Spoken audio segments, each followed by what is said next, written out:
That's what I'm talking about. Wait! Okay, now, from the beginning. Hit it, boys.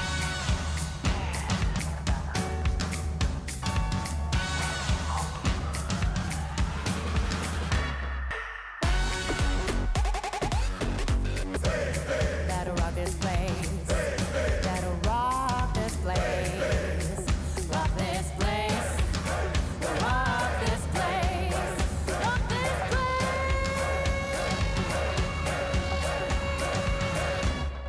Hello and welcome everyone to Data, Pharma and Fika. In honor of April being Celebrate Diversity Month, we want to dedicate this episode to celebrating diversity in the STEM workforce. STEM stands for science, technology, engineering, and mathematics. Diversity has many facets. Looking at females in STEM, studies show that women are underrepresented in these fields, especially in technology, engineering, and leadership roles. UNESCO shows that the STEM workforce is 71% male, and according to the Harvard Business Review, women are 45% more likely to leave the industry within 1 year. As a STEM organization committed to diversity and inclusion, we want this episode to inspire everyone who has an interest for STEM to pursue a career in these fields, especially women and girls. We therefore have a panel of 4 amazing women who will share their stories, explain what STEM has to lose if the barriers aren't broken down, and to encourage people from all backgrounds and genders to go into STEM, because it is only together that we can create a better future and contribute to innovation. So, without any further ado, let me introduce our panelists. First, we have Afshan Hussain, who is Senior Vice President at Fisherwack Health. She has over 20 years experience in healthcare communication. She's an advocate for diversity and inclusion and has newly formed a nonprofit called the Rabab Foundation that focuses on health literacy and career mentorship. We have Lisa Pratt, who is a physician and pharmaceutical executive with over 20 years experience in the field. She's most recently serving as Senior Vice President of Commercial Strategy at a biotech firm. She's also an advocate for women and girls who have suffered abuse. We also have Sonali Bafsar, who has over 20 years experience in data analytics, technology, and management consultancy, focusing on risk and compliance. Formerly a managing director for the 4 big consulting firms. She's a speaker and an advocate for diversity and inclusion. Last, but definitely not least, is Michelle Scarborough, founder of Scarborough Strategies and an entrepreneur who helps business leaders leverage their data, analyze, and optimize results. She has over a decade of experience in data analytics and data science. I told you we had 4 amazing women. Let's welcome them. Hello and welcome everyone. Michelle, big welcome. Hello. Sonali, big welcome. Hello. Hi, Lisa. Hi. Hi, Afshan. Hi, how are you? I am absolutely delighted to have you all here in this episode to celebrate your success in STEM and to highlight the importance of diversity and inclusion in STEM. To start, I would really like to get to know you better, get to know your story. What's your role and how did you decide to pursue a career in STEM? We'll start with you, Michelle. Yeah, thanks for inviting me here. My name is Michelle Scarborough. I'm the founder of Scarborough Strategies, and I'm an entrepreneur who works with other entrepreneurs and business leaders to leverage their historical data and develop business simulation models that we use to do scenario-based planning. And so it's a lot of data analytics, it's a lot of strategic discussion, and it's really focused on helping them figure out which actions the leaders want to take to meet their goals, even when there's a lot of uncertainty about the future. I've been in kind of this data analytics, data statistics, or statistics and data science role for about a decade. STEM was an accident for me. My whole family, 3 generations before me, has been in STEM fields, both men and women. And I just kind of growing up assumed I would always be in some sort of STEM role. But when I went to college, I was really drawn to liberal arts. I was into history and writing and education. And I decided to go to business school because I figured that would give me the flexibility to do whatever I decided I wanted to do with my career. I had so many math transfer credits from high school that I was coerced into getting a math degree alongside of my business degree. And that's kind of what started me down the path of using mathematics and statistics to support business development and business growth. I've loved that. I have zero regrets on ending up in STEM, even though I tried not to go into STEM. And most of my career has been spent with Boeing. I've done a lot of financial and decision analytics there.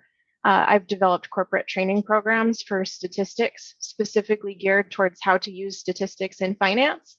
And I've helped advise on talent management and development planning for a finance analytics type role. It's been great. So again, thanks for having me, and I look forward to this discussion. Our pleasure, definitely. Since your family was all in STEM since before, did you feel encouraged to go down this path?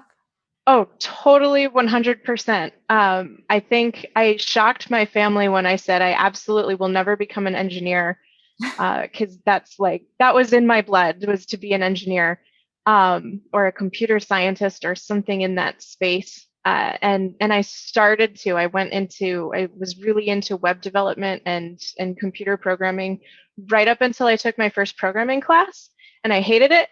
And I said, never again, I'm deviating. So the math, the science was encouraged by both my family and my teachers 100% growing up as a young girl. How about you, Sonali? Tell me For about you. me, no, thank you for giving me the opportunity to speak today at this panel. I mean, I've been looking forward to Our it. pleasure. Our pleasure. Important topic. For me, my career coming from India, where I did my engineering and schooling, it was kind of, called out. If you were good at math, you were top of your class. You would either become an engineer or a doctor. But currently I'm in a career transition. So I'm looking for my next role, trying to figure out what I want to do when I grow up. But I have been for the last 20 years predominantly in technology and data analytics, working for the big four consulting firms. I was a managing director, focused on more of behavior analytics, of understanding conduct and behaviors on employees. You kind of call that as Big Brother or surveillance technology. But there is a lot of growth in how behavior analytics starts adopting within an enterprise. And that's something I've been doing it for last close to 15 years in different capacities with my clients who have been in financial services. Prior to that, I was in core engineering firms, and right now I'm pivoting more and more towards what we call sustainability and ESG, bringing a lot of thought process on what is the how of really making how we define technology aspects of sustainability really pan out from start to finish.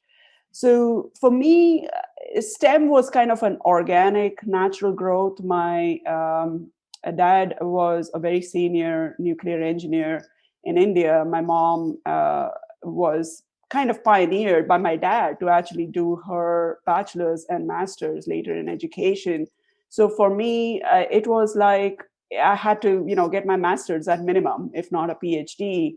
And engineering was something that really kind of pushed me forward, being top of my class. And then I came to United States to study on a full scholarship. So it's been a blessing for me to have that opportunity to be in STEM and give back. And I really enjoy that experience. And going forward, I've been doing a lot of undersourced, underprivileged individuals and kids coming from first immigrant families and refugees who kind of don't have that direction or don't understand the full capabilities of STEM. They hear it's a sexy term, but they kind of lack what that future could hold. So I've kind of, given in last 2 years, really focused on figuring out how STEM can really benefit girls and young women to look beyond more than just health sciences or education, which women tend to kind of pivot towards and kind of push them towards more of engineering and math and data analytics skills itself. So that's me.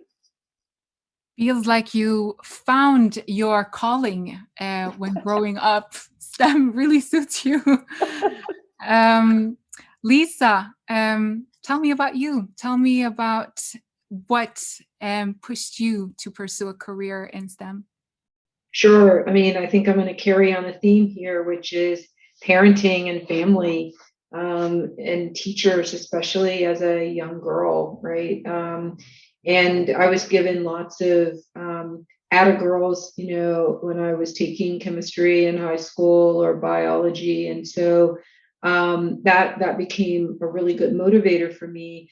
My stepfather was a dentist, and so healthcare was something that I was around, and ultimately decided to become a physician, and then got into industry where I meet wonderful women like the ones on our panel who are helping us think about analytics and data usage broadly. So I'm currently the leader of new product strategy at a rare disease company.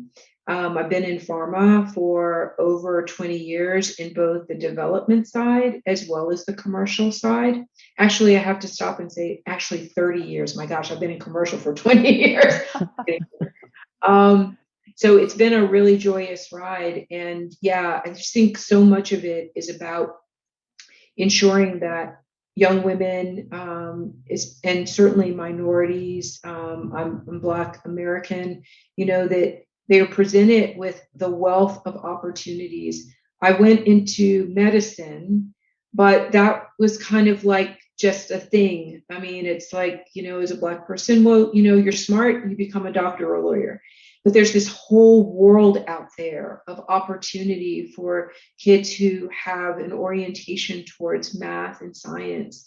And I really hope that we can keep encouraging young people to explore all of these facets and determine what works for them. It seems like you also found your place. Just a follow-up, you said that your parents were also kind of in this field. Was that an encouragement for you also to go down the STEM path? Or did you feel that you wanted to do something else, but then saw the beauty in STEM?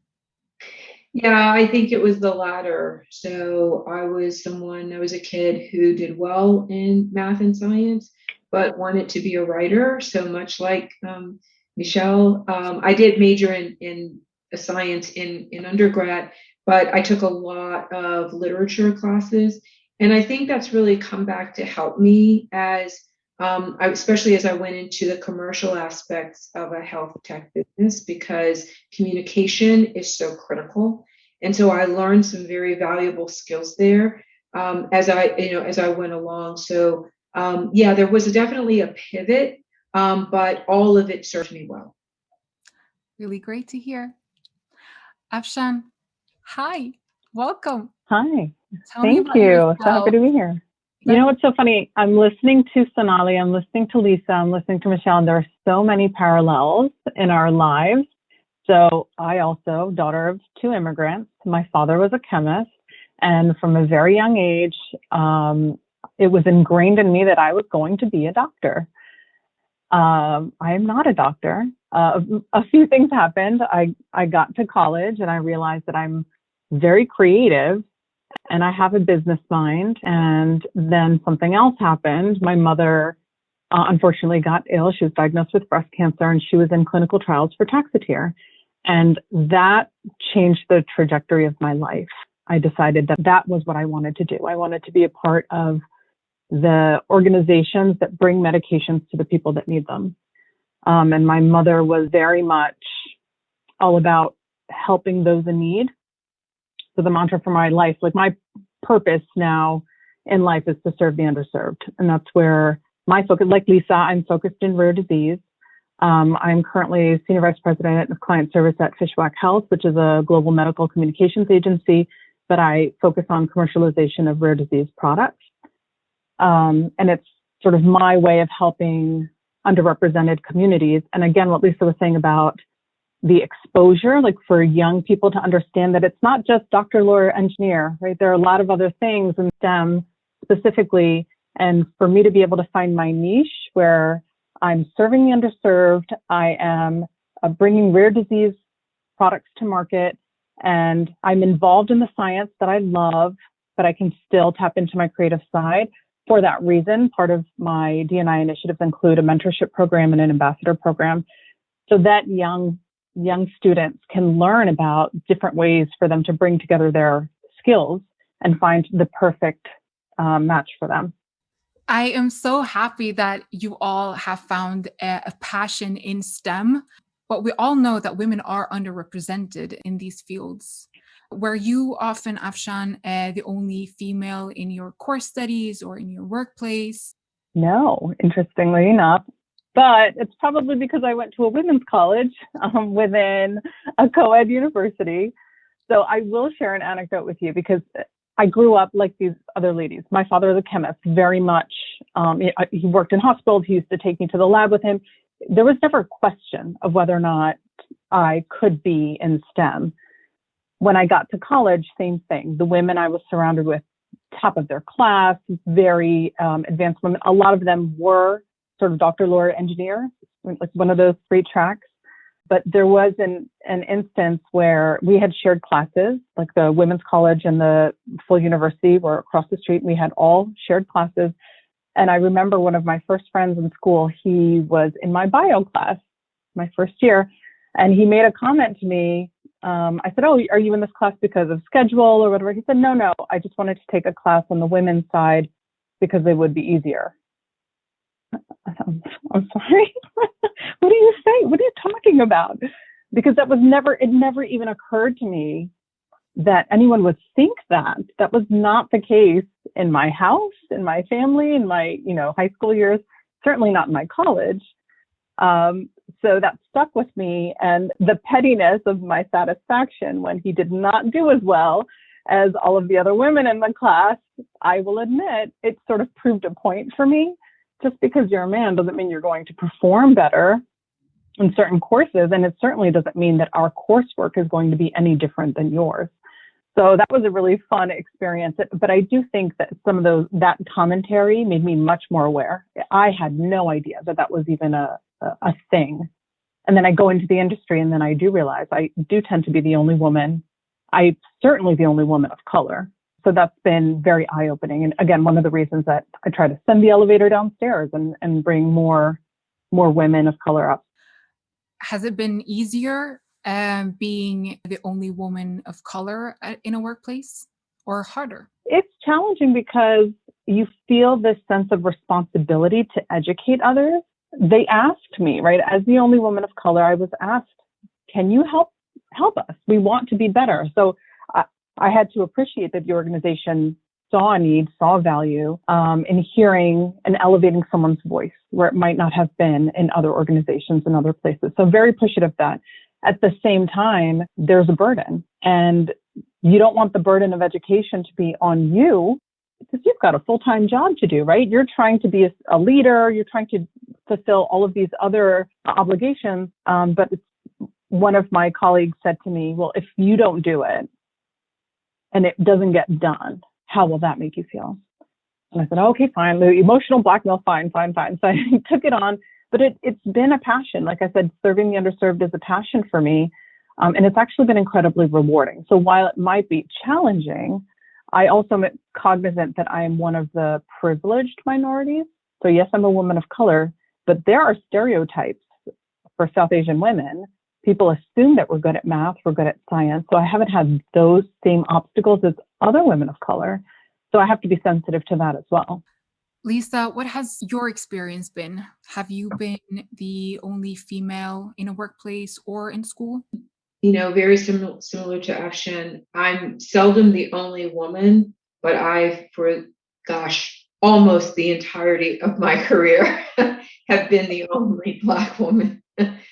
And yeah, I mean, feel the same sort of, burden, but also opportunity to really, challenge ideas.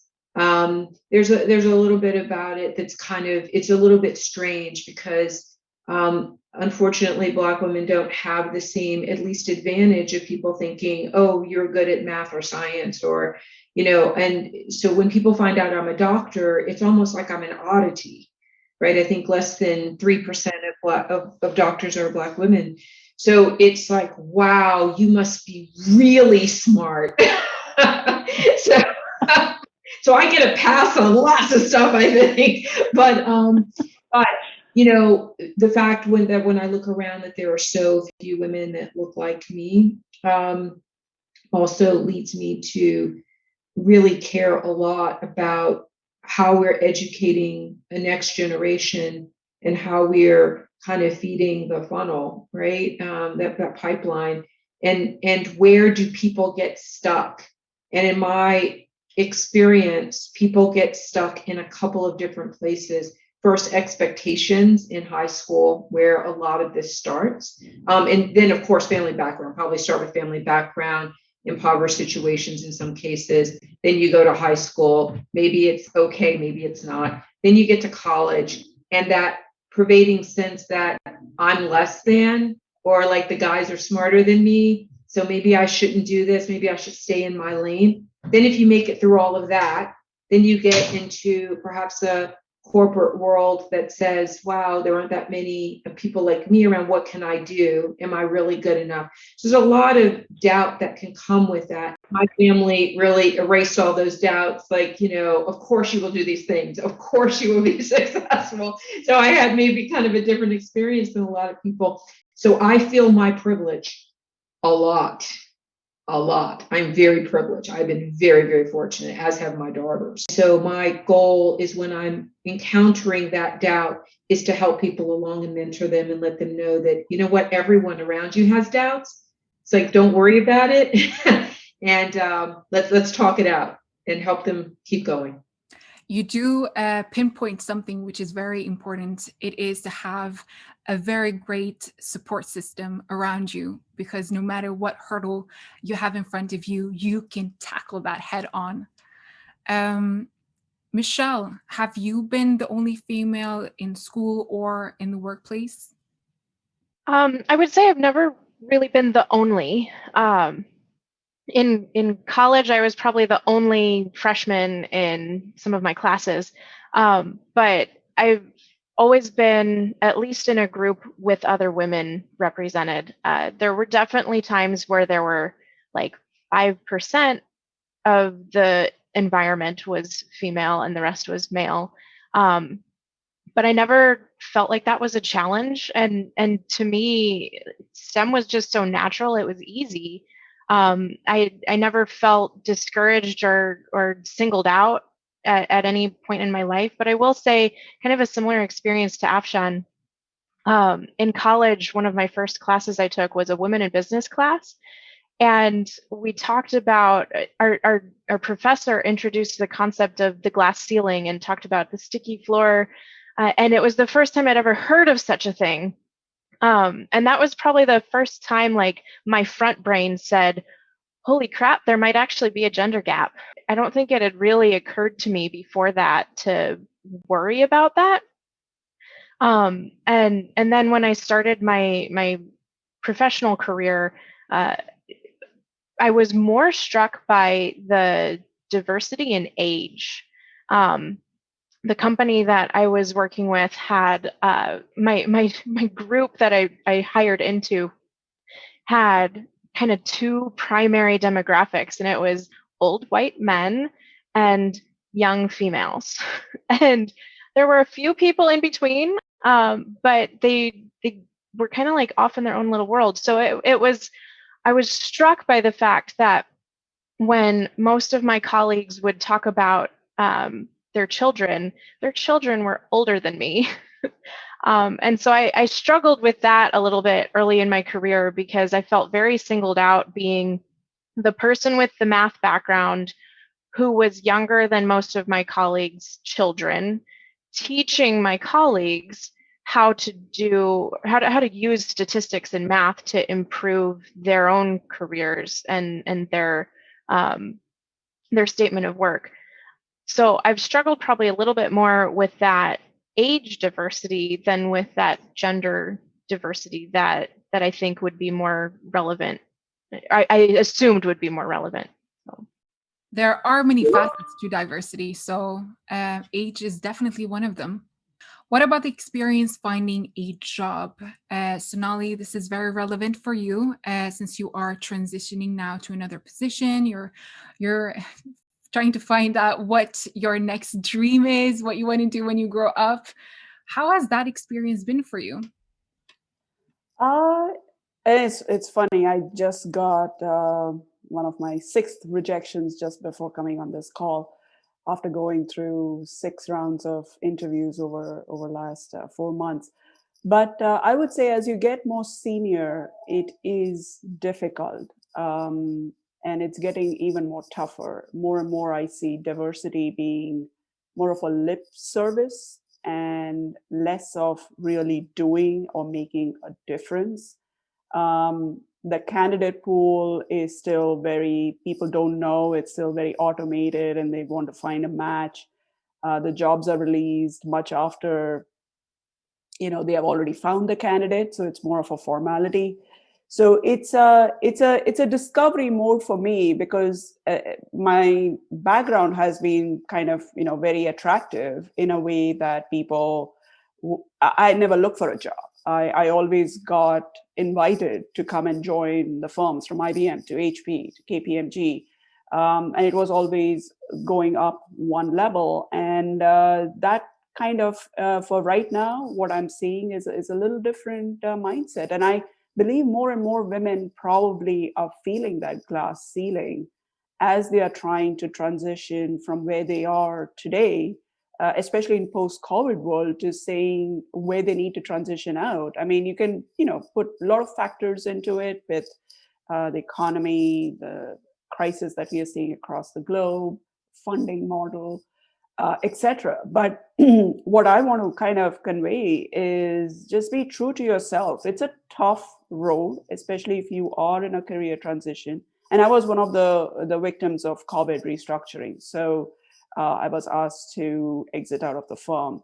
So you're constantly trying to find and validate yourself and go back to what was said earlier, whether you have that confidence or not. It's not about your confidence. It's more of somebody else having that confidence in you, coming from the outside to really transition and make a difference, whether it's a startup or a larger matrix organization. I've always worked for large matrix organizations. For me, that comes kind of organic on how to grow and what to provide and bringing different facets of people together, especially when you're taking an innovative subject like behavior analytics and trying to convince that that's the right thing to doing with cloud transformation, bringing data analytics together, bringing your data science and engineers to solve for the problem itself. And then working with clients. The funny thing that I see is till date, I can literally count in less than one hand of mine how many women I have interviewed with for senior positions. It's all men. They are middle level, I would say middle-aged, predominantly white men or Indian men. That's kind of what I have seen so far.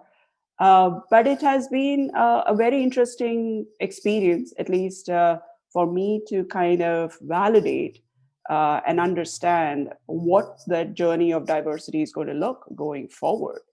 More and more, I think there has to be a pivot of the how and what controls and the continuous process that needs to come in for really making a difference in the workplace and not doing it because what we saw in 2020 or it's an instant reaction to somebody making a statement and everybody just following through. It's more about your identity as a firm, as a company, as an individual.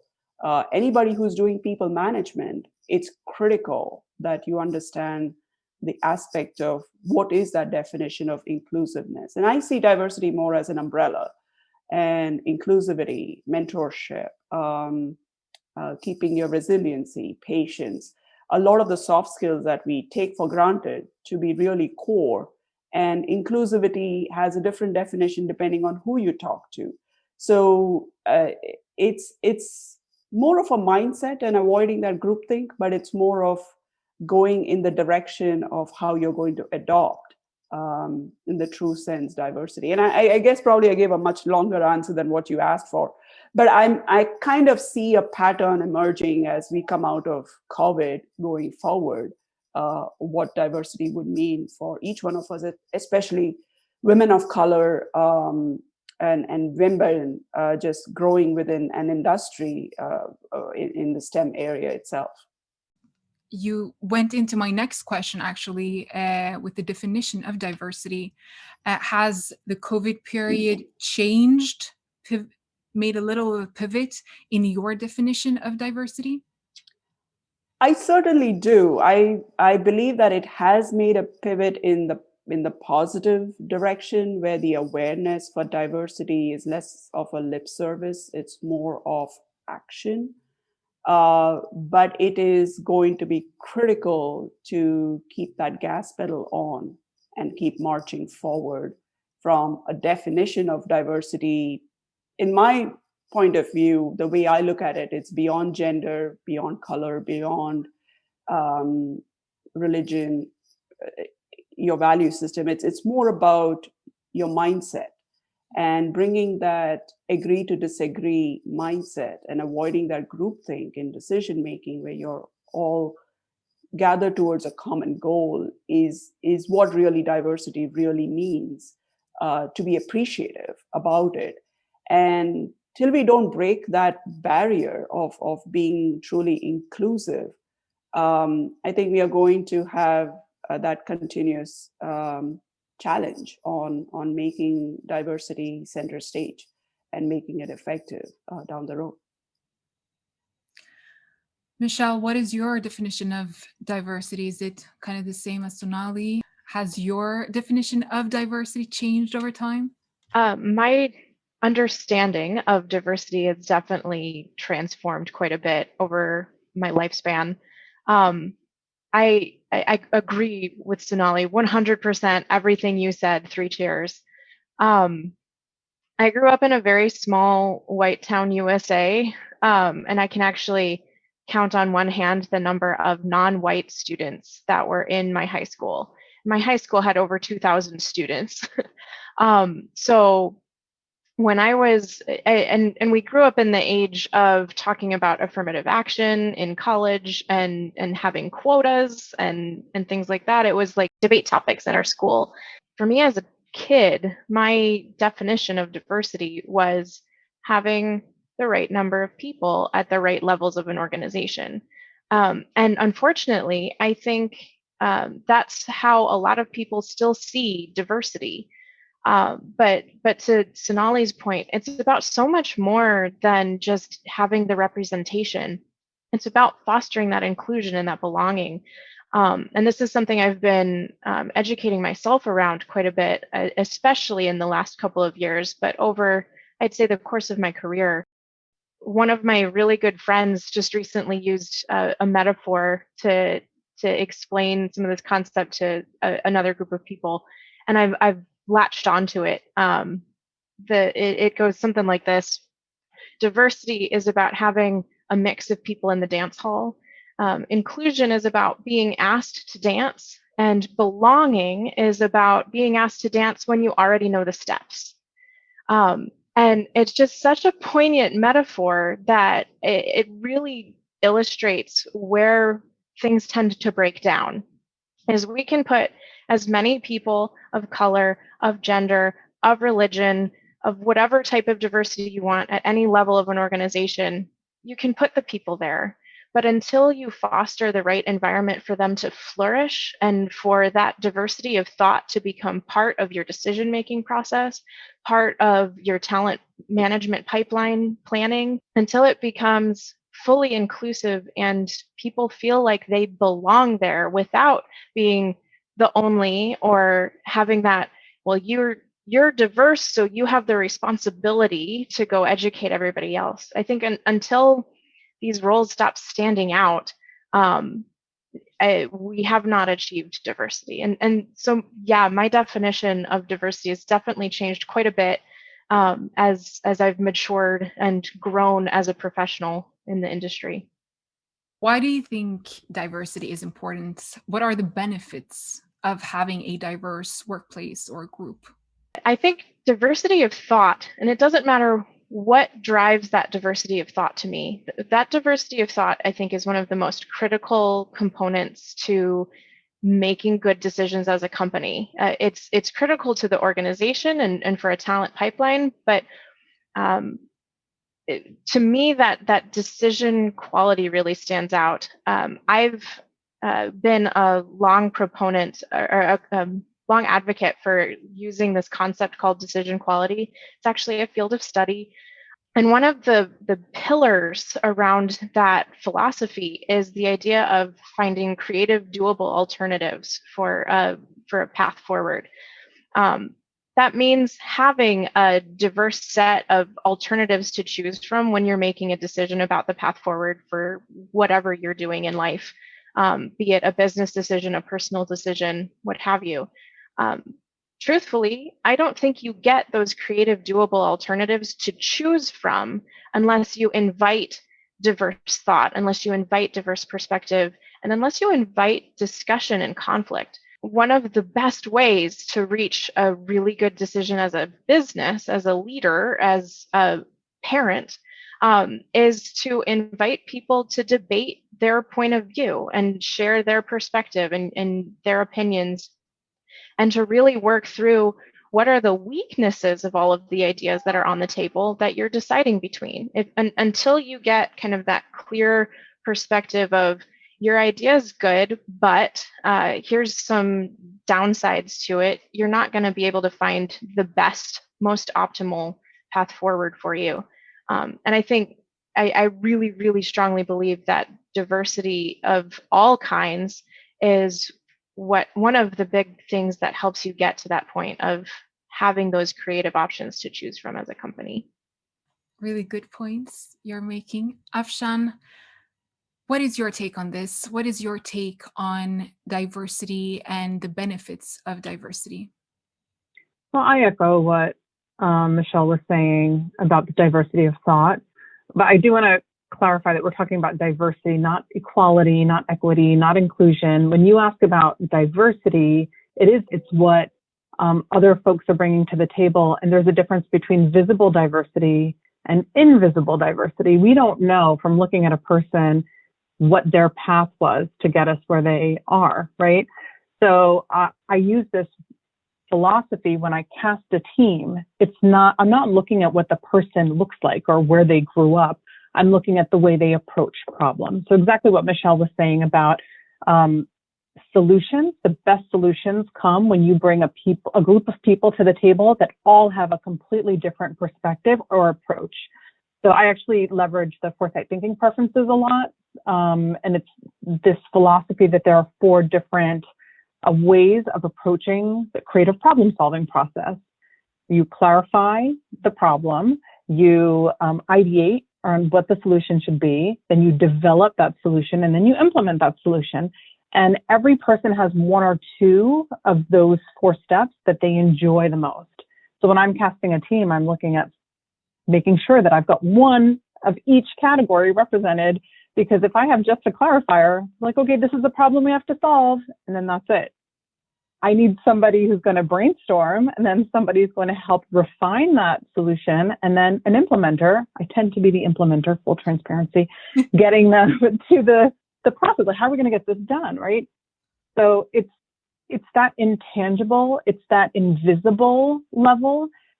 I also think diversity is important because once you become aware of the need for diversity, you become more self-aware. Who am I? How do I solve problems? And how do I surround myself with other people who can help me get to better solutions to those problems? I definitely agree with you. I think there is like two levels almost when you are looking for a person to hire. So you want to have someone who is fit for the role, but then there's another level, one who is fit for the team almost, because you don't want to, even if that person is great, but if you have kind of that person already, perhaps it isn't the best for the team to be as efficient as possible. Do you have, Afshan, a concrete example of a situation where there was a successful outcome because of diversity? Ladies, you're going to love this. I have a great example for you. In the healthcare industry, there was a general primary care physician targeted healthcare product. And there was a group of white men who were deciding, how are we going to educate women on this product? So they did market research with primary care physicians. They all said, oh, yes, this is wonderful. I would prescribe this to all of the people who come into my office.